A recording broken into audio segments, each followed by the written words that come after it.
Hello friends, welcome to editorial analysis by simplified civil services. आज 3 जुलाई को 2 article discuss करेंगे। दोनों आर्टिकल बहुत इंपॉर्टेंट है। फर्स्ट आर्टिकल जो डिस्कस करेंगे वो है द प्रॉब्लम विथ मोदीनॉमिक्स। ये आर्टिकल अरविंद सुब्रमण्यम जी ने लिखा है, जो कि आपके फॉर्मर चीफ इकोनॉमिक एडवाइज़र थे मोदी 1.0 के अंदर। और इनका ये आर्टिकल बहुत अच्छा है। बताया गया है कि प्राइवेट इन्वेस्टमेंट क्यों अपटिक नहीं हो रहा है, क्यों सर्ज नहीं हो रहा है, क्यों इन्वेस्टमेंट पिछले 10 सालों में वीक है, उसके रीजंस की प्लस सॉल्यूशन की बात की है। इस बार मेंस में आपको ये क्वेश्चन दिखाई देने वाला है यार, बहुत इंपॉर्टेंट आर्टिकल है। नेक्स्ट आर्टिकल जो डिस्कस करेंगे वो है मिक्स्ड सिग्नल।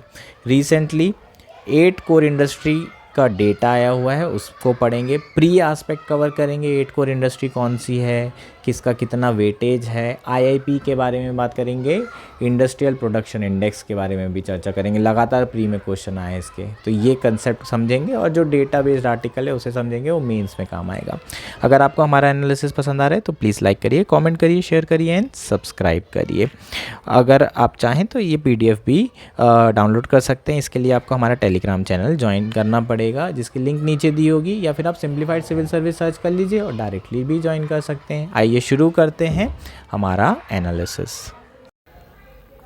हमारा फर्स्ट आर्टिकल है द प्रॉब्लम विथ मोदीनॉमिक्स। ये आर्टिकल इंडियन एक्सप्रेस में आया है। जीएस3 इकोनॉमी मेंस के पर्सपेक्टिव से बहुत इंपॉर्टेंट आर्टिकल है। 2024 मेंस में 100% इस आर्टिकल से आपको क्वेश्चन आ सकता है। इनफैक्ट जीएस3 इकोनॉमी के पर्सपेक्टिव से पूरे महीने का, लास्ट मंथ को भी कंसीडर करूं तो सबसे इंपॉर्टेंट आर्टिकल। इकोनॉमिक ऑप्शनल के हो तो यार आपके लिए तो और भी ज़्यादा इंपॉर्टेंट हो जाता है। तो काफ़ी इंपॉर्टेंट ये आर्टिकल है मेंस के पर्सपेक्टिव से। आर्टिकल की थीम क्या है? Private investment in India. Why private investment has been so weak in one last decade, है ना। मोदी 1, मोदी 2 और अब मोदी 3 शुरू हो गया है। इन 10 से 11 सालों में प्राइवेट इन्वेस्टमेंट अपटिक क्यों नहीं हुआ है, सर्च क्यों नहीं हुआ है, इसके रीजंस के बारे में बात करेंगे। अगर मैं इकोनॉमिक इंडिकेटर की बात करूं, जीडीपी पिछले 2 सालों में बहुत बढ़िया चल रहा है, कोई प्रॉब्लम नहीं है। दूसरा, अगर मैं बात करूं आपका इन्फ्लेशन कंट्रोल है यार, 6% के अंदर है, तो बाय एंड लार्ज इन्फ्लेशन भी मॉडरेट। थर्ड, फॉरेक्स की बात करूं, एफआईआई आए जा रहा है, फॉरेक्स बहुत बढ़िया है, कोई ज़्यादा इशू भी नहीं है। तो ओवरऑल आप यहाँ देखेंगे तो सारे बढ़िया इंडिकेटर है। मैक्रो इकोनॉमिक स्टेबिलिटी में प्रॉब्लम नहीं है, पर जीडीपी के साथ क्या इशू है? Largely GDP is driven by capital expenditure and by government expenditure. जो कैपिटल एक्सपेंडिचर कर रहा है वो कौन कर रहा है? सरकार कर रही है, प्राइवेट एक्सपेंडिचर नहीं हो रहा है। और एक और इशू है जो यहाँ एड्रेस नहीं किया गया है, वो है रूरल कंजम्पशन डिमांड, है ना। जो रूरल कंजम्पशन डिमांड है वो भी कम है। ये 2 बहुत बड़े इशू हैं। हम इसमें इस आर्टिकल के थ्रू जो प्राइवेट इन्वेस्टमेंट वीक है उसके रीजंस के बारे में बात करेंगे और कुछ मेजर्स के बारे में भी चर्चा करेंगे, किस तरीके से प्राइवेट इन्वेस्टमेंट को बढ़ाया जा सकता है। तो आपको क्वेश्चन आ सकता है, despite focusing on the reforms by the government of India, why private investment fail to upsurge, suggest some measure to address this problem. इस तरीके का मेंस जीएस3 2024 में आपको क्वेश्चन दिख सकता है। बहुत अच्छा आर्टिकल आया है। ठीक, आर्टिकल लिखा किसने? अरविंद सुब्रमण्यन ने आर्टिकल लिखा है। ये फॉर्मर चीफ इकोनॉमिक एडवाइज़र रह चुके हैं मोदी 1.0 में। इनके टाइम में अगर सबसे अच्छा डॉक्यूमेंट पूरे इंडिया के इतिहास में इंडिपेंडेंस के बाद आया है इकोनॉमिक सर्वे का, तो वो इन्हीं के टेन्योर में आया है। इंडिया इकोनॉमिक सर्वे के इतने नए नए कंसेप्ट दिए इन्होंने, बहुत अच्छी जो है आपके चैप्टर्स आपको मिलेंगे। बहुत अच्छे इकोनॉमिक सर्वे आया करते थे, अब तो पढ़ने का मन भी नहीं करता, इतने बोरिंग इकोनॉमिक सर्वे आते हैं। जैसे कि थालीनॉमिक्स कंसेप्ट इन्हीं के द्वारा दिया गया था, ट्विन डेफिसिट प्रॉब्लम, ऐसे बड़े सारे इन्होंने वर्ड्स दिए थे। मोदीनॉमिक्स ये भी इन्हीं के द्वारा दिया गया है। तो ये जो अरविंद सुब्रमण्यम है, बहुत इंटेलिजेंट आदमी है, बहुत अच्छा आर्टिकल इन्होंने लिखा है, तो ये काफ़ी इंपॉर्टेंट आपका आर्टिकल हो जाएगा। करते हैं शुरू। सरकार रिफॉर्म्स पे रिफॉर्म्स करने में लगी है, लगातार फोकस कर रही है कि किस तरीके से इन्वेस्टमेंट को बढ़ाया जाए, कैसे हम जो है पूरे दुनिया का प्रोडक्शन इंडिया में लेकर आएँ, पूरे दुनिया के लिए प्रोडक्शन करें, मेक इन इंडिया करें। लेकिन अगर आप देखें तो ना ही ग्लोबल इन्वेस्टर्स आ रहे हैं और ना ही अपने यहाँ डोमेस्टिक इन्वेस्टर इन्वेस्टमेंट कर रहे हैं। तो मेक इन इंडिया तो टेक ऑफ नहीं हो पाया। इनफैक्ट इंडिया के जो प्राइवेट इन्वेस्टर है वो भी इन्वेस्ट नहीं कर रहे। तो प्रॉब्लम क्या है यार कि क्यों एफडीआई डिक्लाइन हुआ है या फिर स्टेगनेंट रहा है, क्यों जो है एफडीआई बहुत ज़्यादा नहीं बढ़ा। एफआईआई तो बढ़ रहा है लेकिन एफडीआई नहीं बढ़ रहा है। प्राइवेट इन्वेस्टमेंट क्यों नहीं बढ़ रहा है, डोमेस्टिक जो आपके एंटरप्रेन्योर्स हैं वो क्यों नहीं इन्वेस्ट कर रहे हैं। तो ये बहुत बड़ा एक इशू है और सरकार काफ़ी फ्रस्ट्रेट है कि हम इतने रिफॉर्म्स कर चुके हैं 10 सालों में, उसके बावजूद भी क्यों कुछ नहीं हो रहा है। जैसे कि सरकार ने इन्वेस्टमेंट एनकरेज करने के लिए बहुत सारी चीज़ें की। क्या क्या किया, कंट्री का इंफ्रास्ट्रक्चर ट्रांसफॉर्म करने की कोशिश की है, लॉजिस्टिक कॉस्ट कम कर रहे हैं, ईज़ ऑफ डूइंग बिजनेस कर रहे हैं। ये सारी चीज़ें आपकी ओवरऑल कॉस्ट कम करेगी और इन्वेस्टमेंट को बढ़ाएगी। कॉर्पोरेट टैक्स को कट कर दिया है ना, ओवरऑल टैक्स का कट हो गया तो मैन्युफैक्चरिंग शुरू होना चाहिए, इन्वेस्टमेंट शुरू होना चाहिए, प्रॉफिट बढ़ जाएगा। सब्सिडीज़ दे रहे हैं ताकि प्रोडक्शन बढ़ाया जाए, पीएलआई स्कीम के अंदर, प्रोडक्शन लिंक इंसेंटिव स्कीम के अंदर। टैरिफ की बारे में बात करें तो टैरिफ लगाए जा रहे हैं ताकि डोमेस्टिक इंडस्ट्री को बेनिफिट मिल सके, है ना। टैरिफ लगा देंगे तो बाहर से प्रोडक्ट नहीं आएंगे, डोमेस्टिक इंडस्ट्री जो है क्या करेगी, फ्लरिश कर सकती है। ये सारी चीज़ें कर रहे हैं। एनपीए कम कर दिया है ना। आईबीसी लेकर आए थे, इंसॉल्वेंसी बैंक्रप्सी कोड, उसके बाद से एनपीए कम हो गए तो आईबीसी बहुत बड़ा रिफॉर्म था। रेरा लेकर आए थे, रियल इस्टेट का बहुत बड़ा रिफॉर्म था। इस तरीके से सरकार लगातार कोशिश करे जा रही है, लेकिन उसके बाद भी रिस्पॉन्स उतना अच्छा क्यों नहीं है, यही तो हमको इस आर्टिकल में समझना है। अगर आपने जितने भी मैंने यहाँ रिफॉर्म्स की बात की उसमें हम थोड़ा सा और डिटेल में घुसे, है ना, तो devil lies in detail.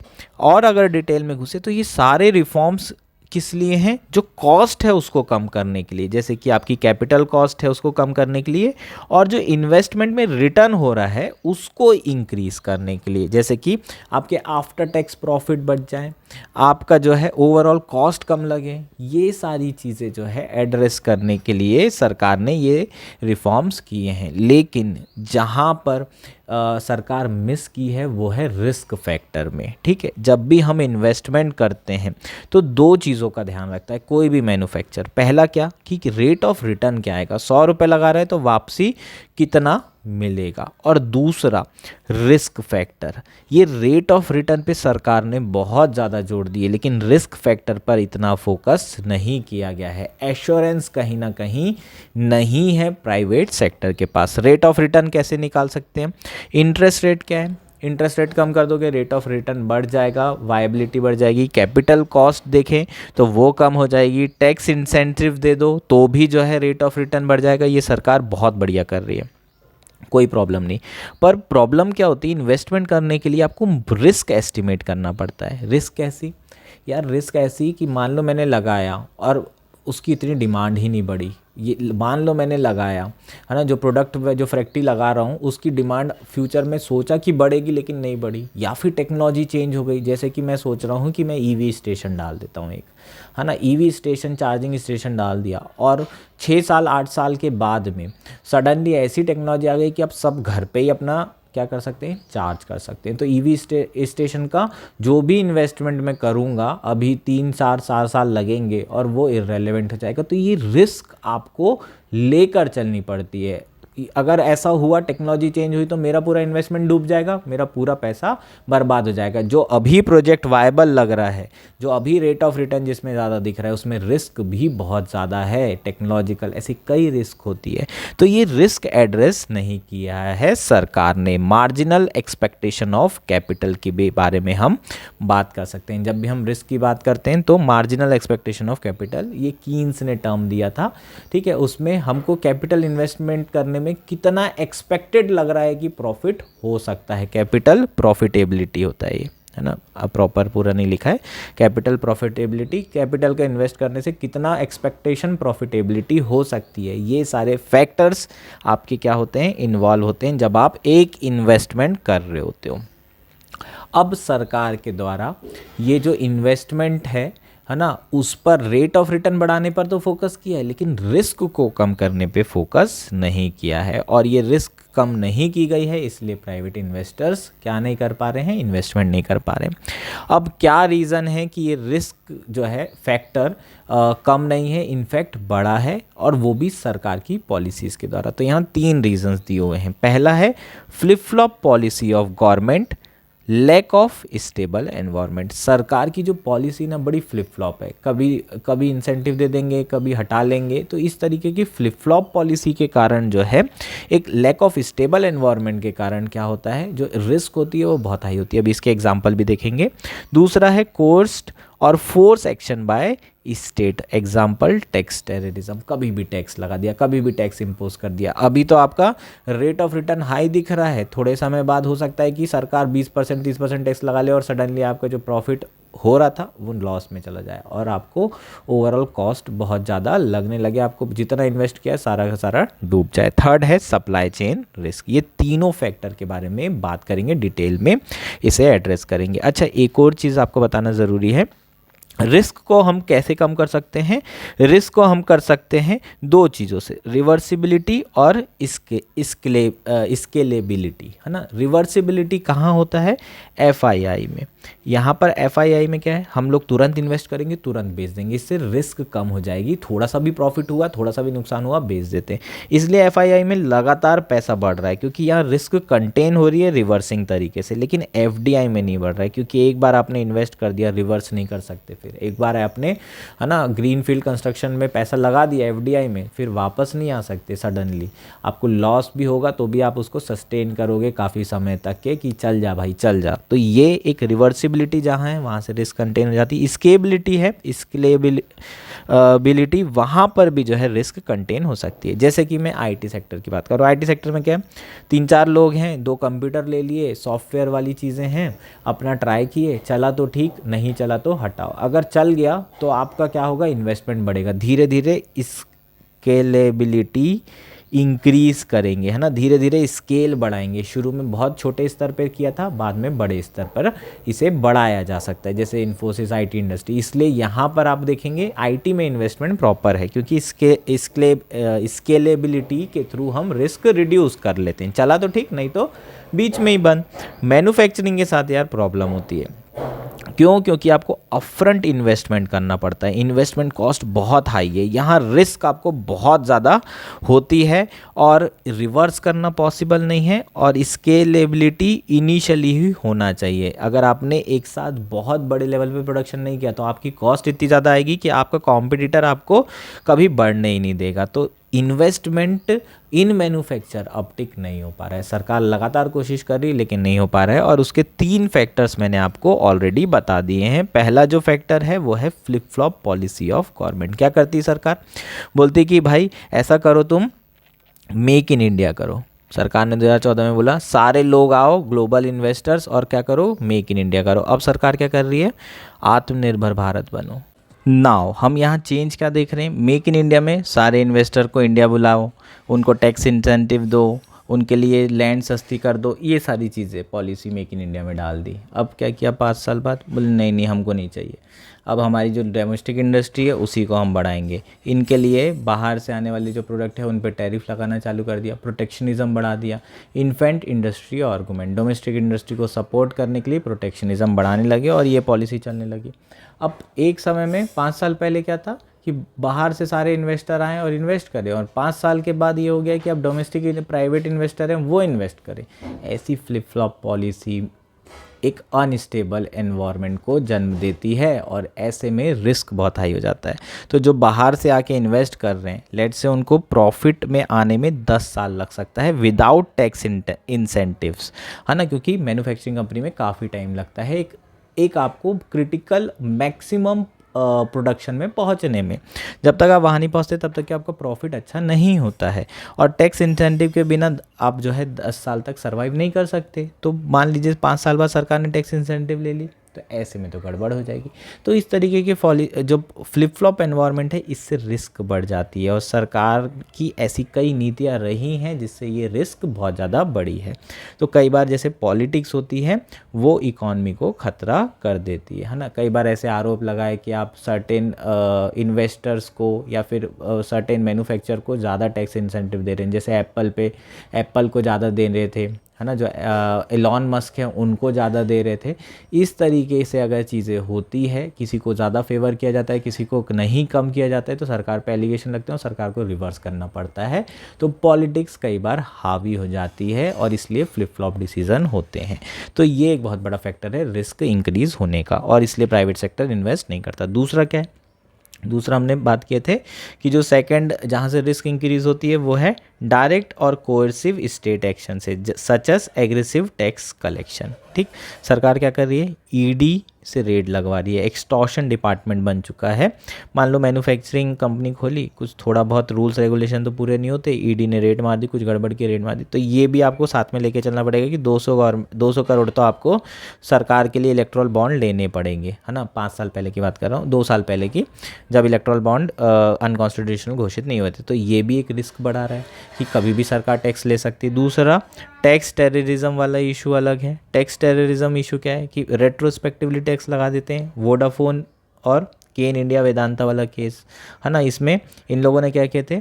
Tax चोरी नहीं की थी, टैक्स अवॉइड किया था। अवॉइडेंस कैसे किया था? जो लॉज हैं उसमें रूप होल्स देख करके अवॉइड किया था। जैसे सरकार को पता चला इन लोगों ने टैक्स अवॉइड किया है, सरकार ने बोली नहीं तुमको देना पड़ेगा, इतना टैक्स तुम पे होता है। नया लॉ लेकर आई और इनके ऊपर टैक्स थोप दी 5-7 हज़ार करोड़ का। ये लोग इंटरनेशनल आर्बिट्रेशन कोर्ट में गए और इन्होंने बोला कि रेट्रोस्पेक्टिवली, इंटरनेशनल आर्बिट्रेशन कोर्ट ने बोला कि रेट्रोस्पेक्टिवली टैक्स नहीं लगा सकते आपको पहले से लगाना चाहिए था। तो इनके साथ धोखाधड़ी की आपने, आप पूरा पैसा वापस करिए। अब प्रॉब्लम क्या है? सरकार ने पैसा तो दे दी, क्लेम अपने सारे हटा दिए, ठीक है, प्लस कुछ फाइन भी देना पड़ा, वो भी कर दिया, लेकिन इंडिया की image as a investor friendly country जो है ख़राब हो गई। अब बाहर से कोई भी मैन्युफैक्चरिंग या इन्वेस्टर्स आएंगे तो ये सोचेंगे कि यार इन लोग कभी भी टैक्स लगा सकते हैं, कि टैक्स टेररिज्म कभी भी हो सकता है, ऐसे में तो हमारा प्रॉफिट। तो ये अनसर्टेनिटी बढ़ा रही है और रिस्क बढ़ा रही है। नेक्स्ट है supply chain risk. Supply chain risk एक बहुत बड़ा फैक्टर है आज, ठीक है। जैसे कि मैं आपको बताता हूँ एग्जांपल के थ्रू, एपीआई जो है हम इंपोर्ट करते हैं चाइना से। एपीआई क्या है? Active pharmaceutical ingredients. आपकी दवाई इसी के थ्रू बनती है। 70% इंपोर्ट होता है कहाँ से? चाइना से। अब प्रॉब्लम क्या है? इंडिया चाइना के बीच में इशू हो गया।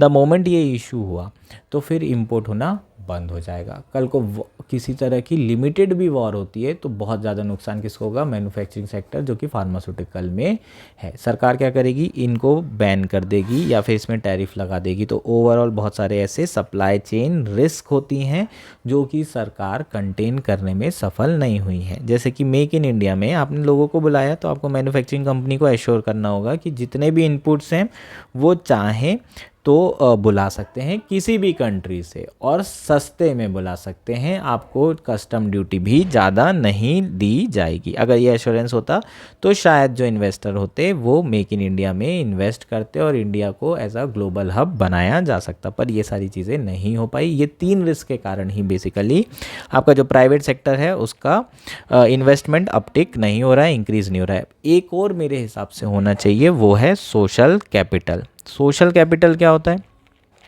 Trust between the communities. पिछले 10 साल में कम्युनिटीज़ के बीच में ट्रस्ट बहुत कम हुआ है और सोशल कैपिटल लॉस हुई है, जिसके कारण भी ओवरऑल डिमांड आपकी नहीं बढ़ रही, और डिमांड नहीं बढ़ेगी तो इन्वेस्टमेंट भी नहीं बढ़ेगा। ये एक बहुत बड़ा फैक्टर है। कम्युनल हार्मनी, ये भी एक बहुत बड़ा फैक्टर है। जब तक पीस नहीं होगा तब तक इन्वेस्टमेंट कभी नहीं होता है।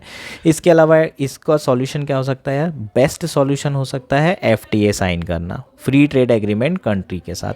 अगर एफटीए साइन होगा तो आपकी रिस्क बहुत ज़्यादा कंटेन हो सकती है। जो इनपुट्स हैं आपके, है ना, एफटीए साइन कर लिए, इसका मतलब टैरिफ एक भी नहीं लग सकता कंट्रीज़ के एक्सपोर्ट और इंपोर्ट में। तो आराम से अगर चाइना के साथ एफटीए साइन हो गया तो एपीआई क्या होगा? आपका आएगा ही आएगा और उसमें कस्टम ड्यूटी भी नहीं लगेगी, बैन इम्पोज भी नहीं होगा। एक्सेप्ट कुछ ऐसे सरकमस्टांसेस हो जाएं जिसमें सरकार को करना ही पड़े, जैसे कि वॉर जैसी सिचुएशन।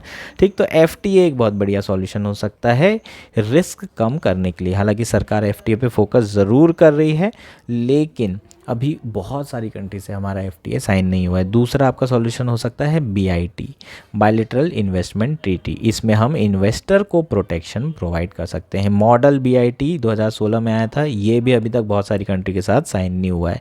ये दोनों चीज़ें अगर हम कर लेते हैं तो टैक्स टेररिज्म वाला इशू और इसके अलावा जो रिस्क होगी सप्लाई चेन रिस्क, वो कंटेन की जा सकती है। ये आपका सॉल्यूशन होगा। चीज़ें क्लियर है क्या? ये आर्टिकल बहुत अच्छा था, बहुत बढ़िया आर्टिकल है। होपफुली ये आर्टिकल आपको समझ में आया होगा। अगर नहीं आया है कुछ तो आप कमेंट करके पूछ सकते हैं। हमारा नेक्स्ट और आज का लास्ट आर्टिकल है मिक्स्ड सिग्नल्स। ये आर्टिकल द हिंदू में आया है। GS3 इकॉनमी मेंस के पर्सपेक्टिव से इंपॉर्टेंट है। डेटा बेस्ड आर्टिकल है, इंफॉर्मेशन, डेटा और इन्फॉर्मेशन आपको मेंस में काम आ जाएगी। प्रीलिम्स के लिए यार बहुत ज़्यादा इंपॉर्टेंट है। प्रीलिम्स में लगातार आपको इस पे क्वेश्चन आए हैं, जैसे कि IIP पे क्वेश्चन आए हैं, index of industrial production, index of 8 core industry, इसके ऊपर क्वेश्चन आए हैं। 2015 में आया था, 2018-19 में भी एक बार पूछा जा चुका है। तो लगातार आपको 2-4 साल के अंतराल में इस पे क्वेश्चन आते हैं। तो ये एस्पेक्ट कवर करेंगे और जो आर्टिकल में रिसेंटली नंबर्स आए हैं, डेटा आया है, उसके बारे में बात करेंगे। नंबर किससे रिलेटेड है? 8 कोर इंडस्ट्री से रिलेटेड और इंडस्ट्रियल प्रोडक्शन से रिलेटेड। तो पहले अपन पढ़ लेते हैं IIP के बारे में। IIP क्या है? IIP जो है इंडेक्स ऑफ इंडस्ट्रियल प्रोडक्शन है, एक इंडेक्स है बेसिकली, जो कि कौन पब्लिश करता है? CSO पब्लिश करता है। इसका मतलब कौन सी मिनिस्ट्री के अंदर आएगा? Ministry of statics and programme implementation.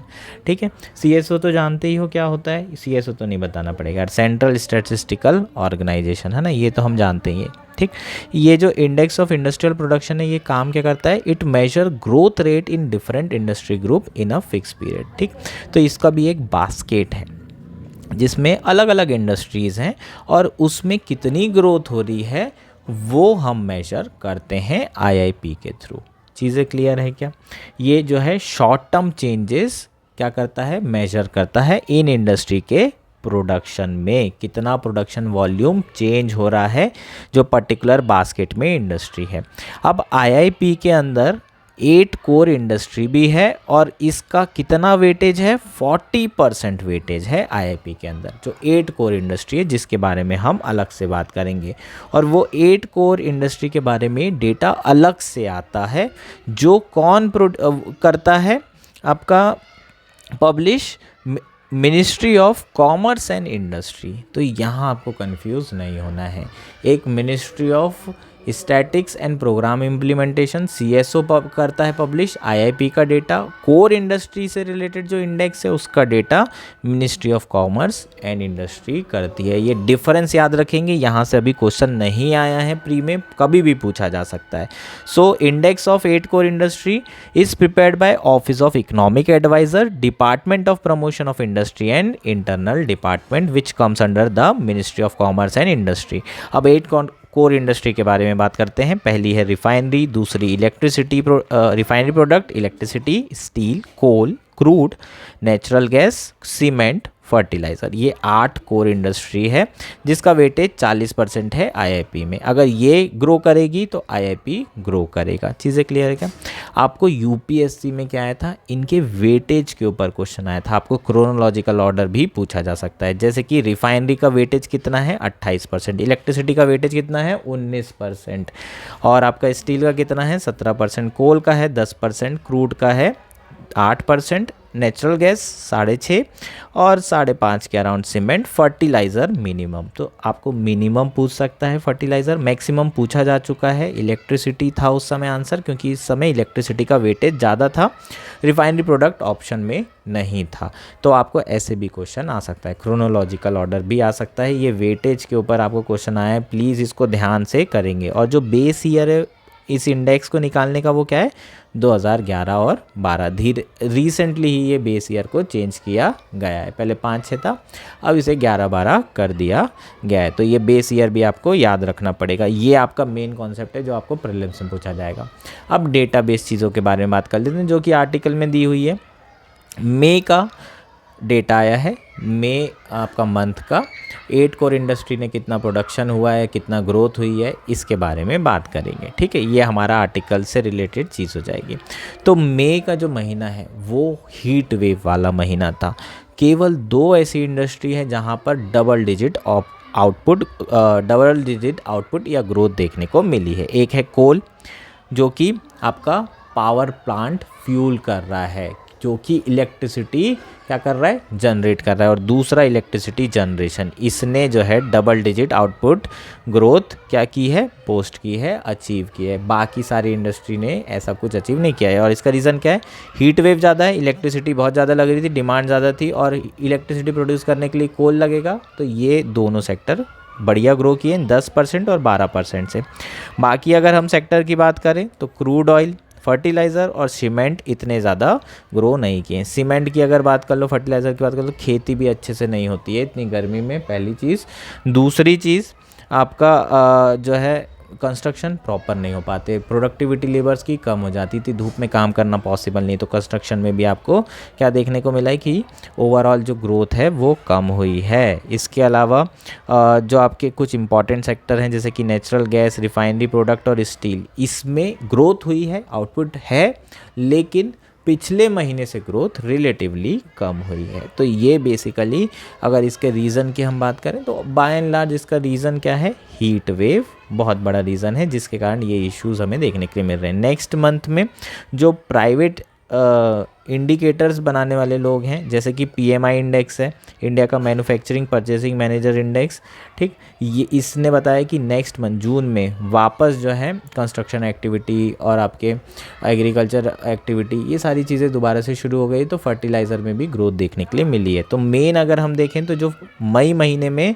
आपकी ग्रोथ कम हुई है उसका मेन रीज़न हीट वेव था, जो कि नेक्स्ट मंथ में वापस एक्सपांशन हो जाएगा। ये आर्टिकल था आपका, होपफुली ये सारी चीज़ें क्लियर हो गई होगी, है ना। तो आप जो है मेंस में ऐसी चीज़ें कभी कभी आपको डायरेक्टली नहीं लेकिन इनडायरेक्टली आप रीजंस लिख सकते हैं कि कुछ महीने में प्रोडक्टिविटी कम हो जाती है, उसका एक बहुत बड़ा रीज़न क्या है, क्लाइमेट चेंज और हीट वेव। ये सारी चीज़ें एनवायरनमेंट और इकॉनमी को कनेक्ट करने के काम आएगी यार, है ना। ठीक, इसको आप यूज़ कर सकते हैं अपने मेंस के आंसर में भी और ऐसे में भी। होपफुली ये आर्टिकल क्लियर है, होपफुली आपको सारी चीज़ें समझ में आ गई होगी। That's it for today, thank you and enjoy your day.